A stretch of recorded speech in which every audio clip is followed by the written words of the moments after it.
my inspiration with it started really young. I kind of grew up in a musical family and a group of people who were really into music. And I remember in 3rd grade, I had a fictional rock band with 2 guys I went to school with called Red Hot. And, like, I believe I was the singer in Red Hot. This is before I knew I was going to play drums. But I remember we would, like, come up with stage schematics. Like, the one kid, Andrew's backyard, was going to be our show space. And we came up with, like, where we'd put the stage and all that. So I guess I kind of been sold on the dream for a while. I started playing in bands. I got asked to be in my first band when I was 12 years old. And there hasn't been a time since 12 to now that I'm 31 that I haven't been in a band. I'm going on 20 years, I guess. And so it happened young, and it's something that I've just always wanted. Yeah. Yeah, I mean, I could credit my mom for, like, my love of rock and roll. I can credit my dad for my love of, like Motown and jazz and blues and stuff like that. I had 2 very, parallel. They didn't listen to the same music, but each, I could go in one room of my house and hear Queen, and then go in the other room of my house and hear, like, Aretha Franklin or something like that, So I think that's where a lot of my upbringing musically came up. And then there was a lot of people along the way, that kind of showed me great bands. And I know I was in the same boat as him. I started going to shows when I was a little kid, 13 years old, 12 years old, before we could drive and before you could get anywhere. There was a lot of older people from my area and friends and my brother's friends and my brother himself and people like that who would drive you around. And, that's the way it worked in New Jersey in that time. There wasn't venues. There was just these random places in the middle of nowhere that would pop up every 6 months and start doing shows. And firehouses. Firehouses and social lodges and things like that. So it was hard to get around, and you'd just pack a car full of people and listen to tunes and drive to the middle of nowhere and see it. That definitely had a lot to do with just that, like, romantic quality of, like, going to shows and doing shows and being in bands. It's such a cool... It was a cool way we came up with stuff like that. Yeah. I have to credit my parents as well. They laid the groundwork as well. Like, same thing with Ben, Zeppelin, The Who, The Beatles. That was always played throughout my entire childhood. And then when I got older, my sister kind of opened my eyes to punk rock. And my father as well, actually. He's a big Clash and Ramones fan. So I guess from all ends. My first vivid memory of, I guess, like a tragic thing, or whatever it was. My sister, she was rocking back and forth in, like, a laundry basket, and all of a sudden, I was running away from her because she said that the boogeyman was, like, surrounding her, and I couldn't go near her. So she was like, I'm the only one allowed in here, but and all of a sudden, she smashed forward and busted her whole mouth open. And her chin, she had to get like 15 stitches. It's pretty funny. Now that I look back at it, but that was my first, like, serious memory when I was like 3 or 4 years old. I like it. I don't know. My memories start when I was like 9. I don't remember like anything before that. I remember I lived on this little street in Somerville, and I met my neighbors. I must have been like 4 or 5 years old, and they were just like a nice younger couple with like a dog. And I've always been like kind of a social guy, and I went up and talked to him and ended up helping him scrape the wallpaper off the wall of their house.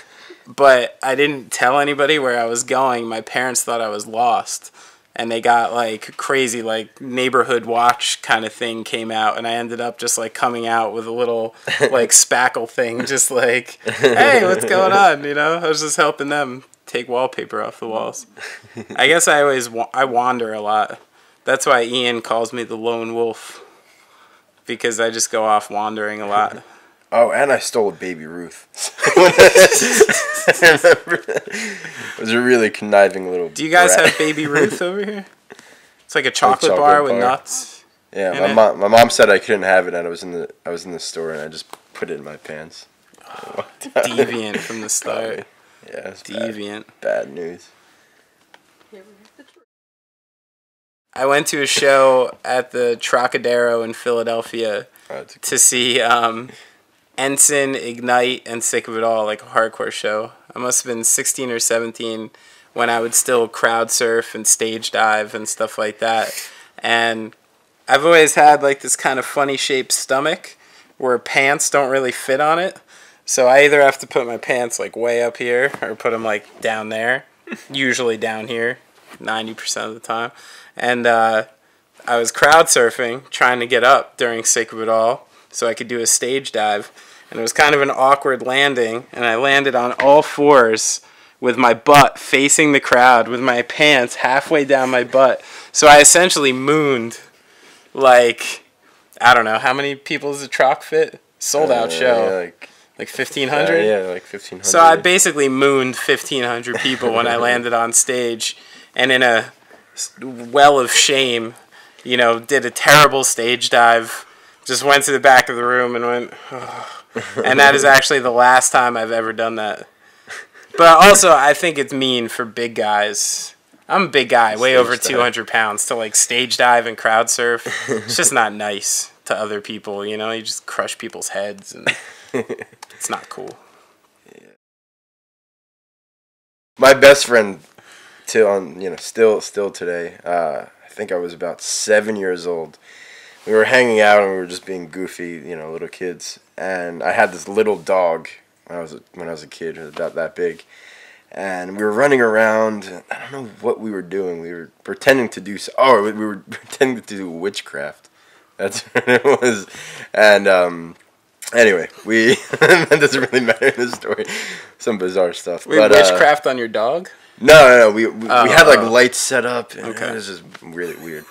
But anyway, I don't know how this happened, but this was over the summer, and then we came back to school. This was the first year we became friends. We came back to school. All of a sudden, there was this rumor going around that everybody was making fun of me, that I was humping my dog while we were doing all of this. I have no idea where it came from. And everyone had sexual relations with the dog. Yeah, and then everybody, I guess I cried for a few days, but we're still best friends till this day. So Dave started the rumor. Dave started the rumor and destroyed my third grade life. But I got him back years later. Maybe that's why he's such a loyal friend now. Does he still feel bad for it, you think? Yeah, dude, remember he said it in his speech, if you remember. At my wedding, he said it in his speech. He's like, "I'm sorry, man. I'm so sorry for that." It was really traumatizing. But it's pretty damn embarrassing. Yeah, that's rough. I usually go straight for coffee and water on my face. That's what I need to get going in the morning. I need to wash my face, and I need to have coffee, sadly. Yeah. Kiss my wife. At home? Yeah. Oh, I'm thinking tour. Yeah. Tour bullet. Yeah, at home, it's got more to do with domestication, girlfriend, my dog, stuff like that. My dog usually wakes me up by nudging my face with his face. Get up. Got things to do, man. The sun's out. Yeah.